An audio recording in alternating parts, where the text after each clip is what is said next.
Most important question जो कि 2021 में आया है, इम्पोर्टेंट है। यदि हमारे चैनल पर आप नए हो तो लाइक करो, शेयर एंड सब्सक्राइब करो ताकि आने वाली वीडियो सभी आपके पास पहुँचे। प्रश्न देखते हैं। एक आदर्श विद्यालय या स्कूल की विशेषताओं का वर्णन कीजिए। आदर्श उत्तर में देखते हैं आदर्श विद्यालय या स्कूल की विशेषताएं। एक आदर्श विद्यालय या स्कूल की विशेषताएं निम्नलिखित हैं। पॉइंट नंबर 1, विशाल सांस्कृतिक संपत्ति। वर्तमान युग में ज्ञान इतना अधिक विकसित हो गया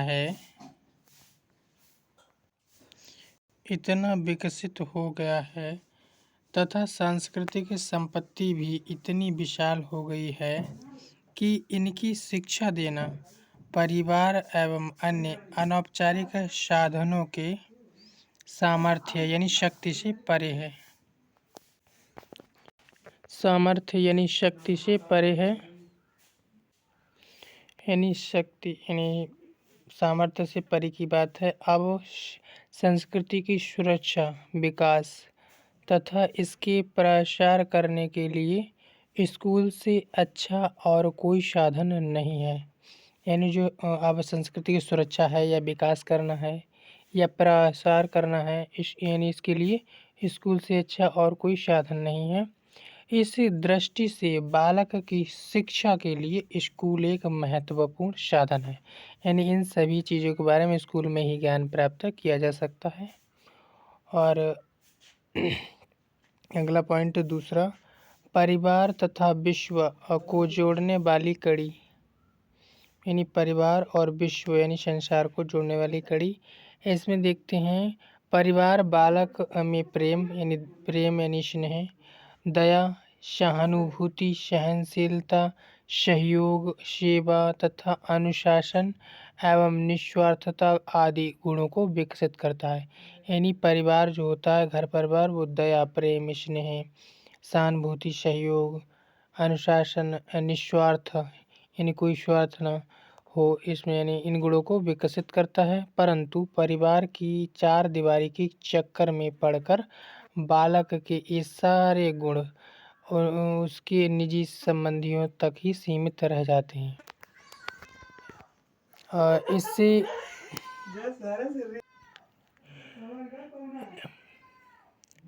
इससे उसका दृष्टिकोण यानी जो देखने का नज़रिया है संकुचित हो जाता है, यानी छोटा हो जाता है, ज़्यादा विकसित नहीं हो पाता। और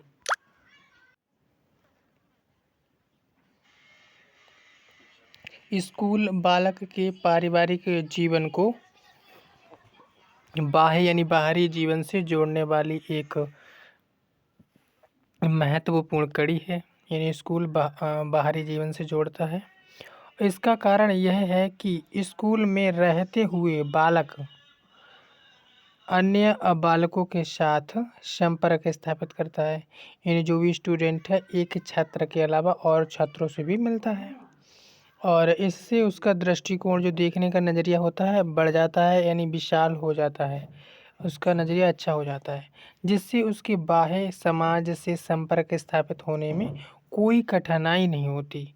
यानी उसके बाहर संसार में चीज़ों को जानने में, समझने में कोई कठिनाई नहीं होती। तीसरा पॉइंट है विशिष्ट वातावरण की व्यवस्था। इसमें देखते हैं अनौपचारिक संस्थाओं द्वारा। तीसरी हेडिंग में हम देखते हैं विशिष्ट वातावरण की व्यवस्था, यानी अनौपचारिक संस्थाओं द्वारा दी गई शिक्षा किसी निश्चित योजना पर आधारित नहीं होती और परिणाम स्वरूप इन संस्थाओं का वातावरण इतना अस्पष्ट तथा विरोधी होता है कि यानी उसका बालक के व्यक्तित्व यानी व्यवहार पर विपरीत प्रभाव पड़ता है।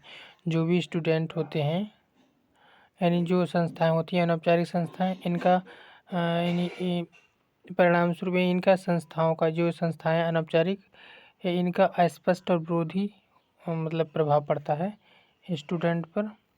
और स्कूल में निश्चित योजना के अनुसार एक विशिष्ट वातावरण प्रस्तुत किया जाता है जो अत्यंत सरल, शुद्ध, नियमित, सुरुचिपूर्ण तथा अन्य तथा व्यवस्थित होता है। ऐसे वातावरण में रहते हुए बालक का शारीरिक, मानसिक, नैतिक यानी सत्य या सत्य की पहचान नैतिक बोली जाती है तथा नैतिक एवं व्यावसायिक सभी प्रकार का विकास होना संभव है। व्यावसायिक सभी प्रकार का विकास होना संभव है। अतः स्कूल बालक की शिक्षा का एक महत्वपूर्ण साधन है। अगला पॉइंट है चौथा, इसमें हम देखते हैं व्यक्तित्व का सामंजस्यपूर्ण विकास। व्यक्तित्व यानी जो व्यक्ति का व्यवहार होता है, पर्सनैलिटी यानी परिवार, समुदाय तथा धर्म आदि अनौपचारिक साधनों का कोई पूर्व निश्चित उद्देश्य तथा पूर्व नियोजित कार्यक्रम नहीं होता।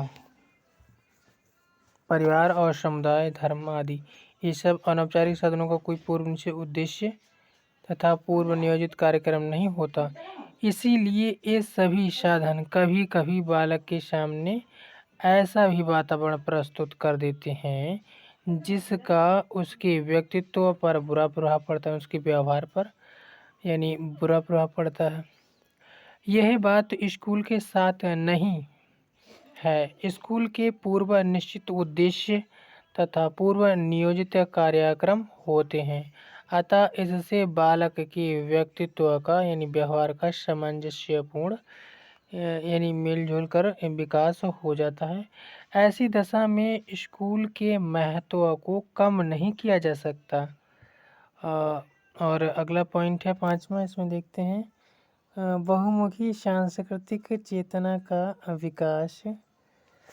इसमें हम देखते हैं स्कूल एक उत्तम स्थान है, हाँ ये तो है, जहाँ विभिन्न परिवारों, संप्रदायों तथा संस्कृतियों के बालक शिक्षा प्राप्त करने आते हैं और साथ साथ रहते हुए बालकों में सामाजिकता, शिष्टाचार, सहानुभूति, निष्पक्षता तथा सहयोग आदि वांछनीय गुणों यानी छूटे हुए गुणों, आदतों तथा रुचियों का विकास स्वतः ही हो जाता है। जो भी स्टूडेंट एक दूसरे के साथ रहते हैं और एक दूसरे के व्यवहार को सीखते हैं, यही नहीं उनमें एक दूसरे के सांस्कृतिक गुण भी विकसित हो जाते हैं।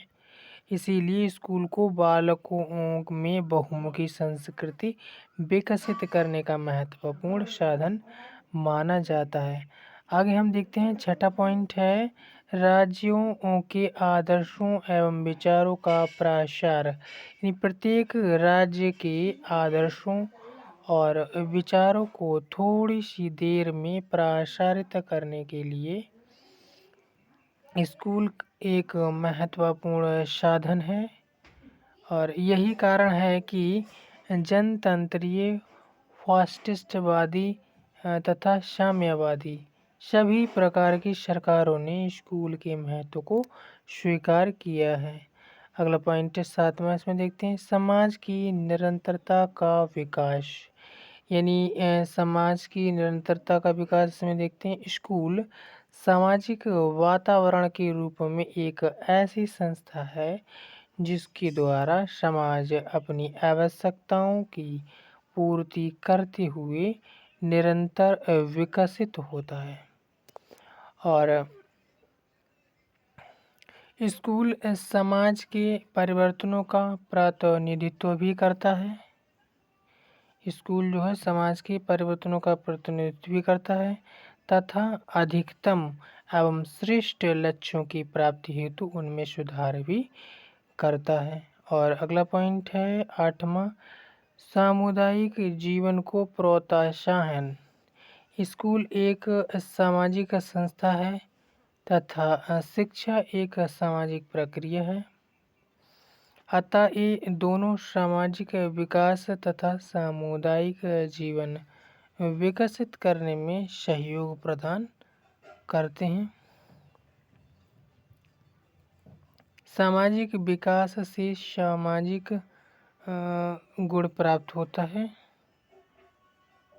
तथा सामुदायिक जीवन बालकों में स्वतंत्रता, समानता एवं मातृत्व आदि आदर्शों के महत्व को प्रोत्साहित करता है। अगला पॉइंट है इसमें शिक्षित नागरिकों का निर्माण।